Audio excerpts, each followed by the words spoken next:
नमस्कार मित्रांनो. आज आपण बोलणार आहे पश्चिम बंगालबद्दल. कारण भारत गेली कित्येक वर्ष झालं पश्चिम बंगालमध्ये निवडणूक जिंकण्याचा प्रयत्न करत आहे. पण भाजपाला काय निवडणूक जिंकू देत नाही. कारण तिथं बसली कोण? आपली दीदी. दीदी का निवडणूक जिंकू देत नाही? भाजप का तिथं जिंकून येत नाही? बाकी राज्यांमध्ये प्रयत्न करतं भाजप, मेहनत घेतं, निवडून येतं. पण अजूनपर्यंत बंगालमध्ये काय भाजप कधी निवडून आलेलं बघितलं नाही आपण. त्याच्यामुळे का निवडून येत नाही? आणि असं दिदीमध्ये आहे काय नक्की की ते भाजपाला निवडून येऊ देत नाही? त्याची जी खरी कारणं आहेत, त्याच्यामागं काही कारणं आहेत, ते आपण या व्हिडिओमध्ये डिस्कस करण्याचा प्रयत्न करूया. पहिली गोष्ट म्हणजे तिथली भाषा.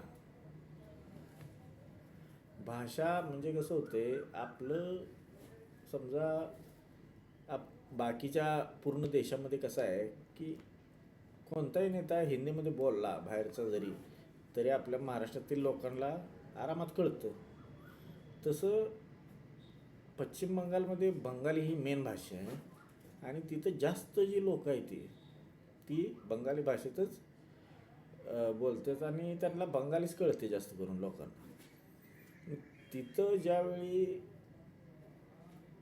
तिथलं नेतृत्व मजबूत नसेल भाजपाचं, तर ते तिथं निवडूनच येऊ शकत नाहीत ना. कारण केंद्रापासून किती जरी प्रचार केला, प्रसार केला, आपल्यात पण बघा, ज्यावेळी किती केंद्राने प्रचार केला तर जे इथलं नेतृत्व आहे ते देखील मजबूत पाहिजे ना. तसं तिथं नेतृत्व मजबूत नाही.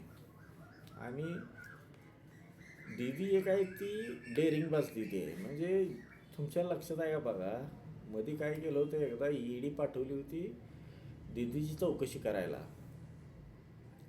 दीदींनी पोलिसांना पाठवलं, ईडीच्या अधिकाऱ्यांना अटक केली आणि त्यांची चौकशी केली. त्याच्यामुळं हे जे डेअरिंग आहे, हे दीदींचं डेअरिंग लय मोठं आहे बघा.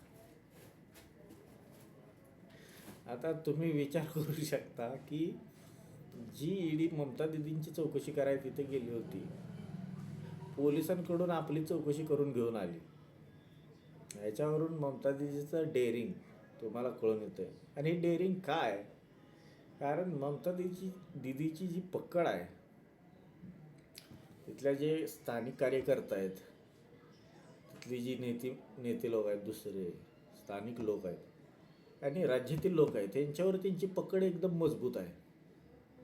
कारण त्यांनी असं दाखवून दिलं, आत्ता निवडणुकीचा प्रचार चालू आहे सध्या, तर काय म्हणाल्या की म्हणलं, जर मी इथं नसती, तर मी इथं जर नाही म्हणून समजलं तरी थोड्या सेकंदात एक समुदाय तुम्हाला संपवल, असं म्हणजे तुमच्या लक्षात आलं असेल. दीदी हे भीतीचं वातावरण निर्माण करून प्रयत्न करतात जिंकण्याचा, पण यशस्वी पण होतात का? कारण दीदींनी थोडक्यात, म्हणजे जर डायरेक्ट बोलू नये असं, पण कसं थोडक्यात जी तिथली जी रावडी राठोड टाईप जी मंडळी आहे ती दीदींनी हाताखाली धरल्या. जास्त आवाज उठवू शकत नाही तिथं. दुसऱ्या पक्षाची लोक जास्त आवाज उठवू शकत नाहीत. आणि अजून एक गोष्ट आहे की दीदी पूर्णपणे, म्हणजे त्यांना आता त्यांचा नेता येतं किंवा कार्यकर्ता येतं, त्यांना काही जरी केलं त्यांनी, तर दीदी त्यांना सपोर्ट करते आणि असं मोकळ्यावर सोडत नाही. ह्या बाबतीत भाजप एक नंबर, म्हणजे निर्लज्ज म्हटलं तरी चालेल ह्या बाबतीत. कारण भाजपासाठी किती कार्यकर्ते रोज भांडणं उरावर घेतात, बरोबर आहे, पण भाजप कधीही त्या कार्यकर्त्यांना, म्हणजे जसा सपोर्ट त्या कार्यकर्त्यांना मिळायला पाहिजे तसा सपोर्ट देत नाही.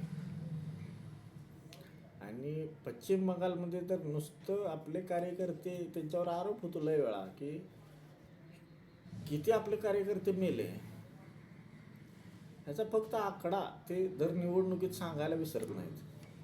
पण कार्यकर्ता तिथं त्यांचा गेला किंवा त्याच्या कुटुंबाला सपोर्ट केला असं जास्त करून बघायला मिळालं नाही. त्याच्यामुळं जे लोकल पण आहेत ते पण जास्त रिस्क घेत नाहीत. आणि का घेतील रिस्क? ज्यावेळी पक्षच तुम्हाला हिंमत द्यायला नाही, तुमच्या पाठीशी नाही, त्यावेळी लोक तर का म्हणजे डेअरिंग करून आपला जीव जो आहे तो धोक्यात घालणार आहे. त्याच्यामुळं त्याच्यात एक कारणच आहे म्हणा. आणि ममता दीदींचं मेन म्हणजे डेअरिंग आहे की आताच राष्ट्रपती द्रौपदी मुर्मू गेल्या होत्या आणि तिथं त्यांना रिसीव करायला ममता दीदी आपल्या आल्या नाहीत. मग भाजपानं हा मुद्दा लय उठवला की ममता दीदी राष्ट्रपतींना रिसीव करायला गेल्या नाहीत, राष्ट्रपती शासन लागू करायला पाहिजे, राष्ट्रपती शासन. हे तुम्हाला जो मुद्दा आहे ना, ही मुद्दा तुम्ही लय वेळा ऐकला असेल की पश्चिम बंगालमध्ये ही गोष्ट झाली, तिथं काय सरकार बरोबर नाही, राष्ट्रपती शासन लागू करायला पाहिजे. भाजपाचा एकच ठोकाच आहे की राष्ट्रपती शासन कसंही करून लागू झालं पाहिजे. पण तसं होईल का? कारण आणि होऊ शकत नाही. 50 वेळा भाजपानं जरी उड्या मारल्या तरी राष्ट्रपती शासन लागू होऊ शकत नाही. कारण जोपर्यंत तिथली जनता दिदीच्या बरोबर आहे, जोपर्यंत तिथली जी जनता आहे ती दिदीला सपोर्ट करत्या आणि तोपर्यंत राष्ट्रपती शासन लागू होऊ शकत नाही ना. कशासाठी करायचं राष्ट्रपती शासन लागू? का? कारण भाजप निवडून येईना म्हणून. आता पण गेल्या निवडणुकीत पण असंच झालं की राष्ट्रपती शासन लागू करायचं. भाजपा फक्त ही हवा जोरात उठवते. का उठवते? की त्यांना बघायचं असतं याला किती जण समर्थन करते त्याला. जर समर्थन जास्त झालं तर आपण प्रयत्न करू, पण त्या मुद्द्याला कोण समर्थनच करत नाही. त्याच्यामुळं प्रयत्न पण काय भाजपा करत नाही आणि त्याच्यामुळं निवडून पण येत नाही. आणि त्याच्यामध्ये विषय कसा आहे, ज्यावेळी द्रौपदी मुर्मू आल्या त्याला भेटायला सुद्धाही ज्यावेळी ममता दीदी गेल्या नाहीत. आता तुम्ही सांगा, इकडं निवडणुकीचं वेळ जवळ यायला लागल्या. आता ममता दीदींना ना ही जी आहे ती सगळ्यात भारी कळतं. काय कळतं की आपल्याला जे मतदान करणार आहेत त्यांना तेवढं खुश ठेवायचं. हे ममता दीदीला 100% कळतं. मग राष्ट्रपतीला खुश करायला वेळ घालवून जर उद्या खुर्चीच राहिली नाही मुख्यमंत्री पदाची तर राष्ट्रपती काय सही करून यांना मुख्यमंत्री बनवणार होत्या का? नाही बनवणार ना.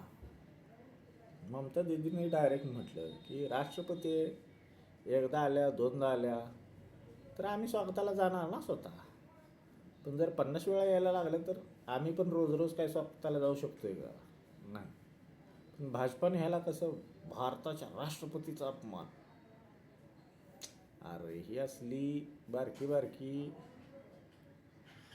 जी बिनकामाची गोष्टी आहेत ह्याच्यावर आपटून काय फायदा नाही. आणि तुम्हाला माहिती असेल मी काय आपटून म्हणते. तुम्ही तिथं लोकांना मदत करा ना. तिथं किती कार्यकर्ते तुमच्या याच्यासाठी तुमच्या पक्षासाठी मेले. त्यांच्या घरी जाऊन कधी तुमचा कोणता म्हणजे जो नेता आहे त्यांच्या घरी कधी गेला नाही. त्यांना कधी तुम्ही समर्थन दिलं नाही. मग ते तुमच्यासाठी का झटतील? असं पण गोष्ट आहे ना. त्याच्यामुळं भारतीय जनता पार्टीनं विचार करायला पाहिजे आणि मजबूत म्हणजे राज्यामध्ये आता देवेंद्रजी मजबूत आहेत. हां. पण देवेंद्र फडणवीसजी मजबूत जरी असले तरी काय ते बोलतात का? म्हणजे म्हणजे प्रचार आपला स्वतः करतात ते ते तुमची आशा करत बसत नाहीत. पण जर देवेंद्रजींच्या मागे इतकं मोठं समर्थन जनतेचं आहे, त्याच्यामुळे त्यांना बोलता येतं आहे. म्हणजे जास्त जरी बोलले कधी तरी समजून घेणारी जनता आहे, समर्थन करायला जनता आहे. पण बंगालमध्ये समर्थन करायला जनता नाही आणि केंद्राकडून काय समर्थन पण नाही. म्हणजे एक तर लोकल लेवलला त्यांची काय चालत नाही आणि तिथं तुम्ही पण हात वर करून घेतल्यावर तो कार्यकर्त्यांना कुठं जायचं? त्याच्यामुळं भाजपा लवकर काय निवडून येत नाही तिथं. तुम्हाला काय वाटतं याबाबत? व्हिडिओ आवडला असला तर कमेंट करून सांगा. आणि तुम्हाला काय वाटतं, भाजपा यावेळी जिंकल का? काय वाटतं ते नक्की कमेंट करून सांगा. चला बाय.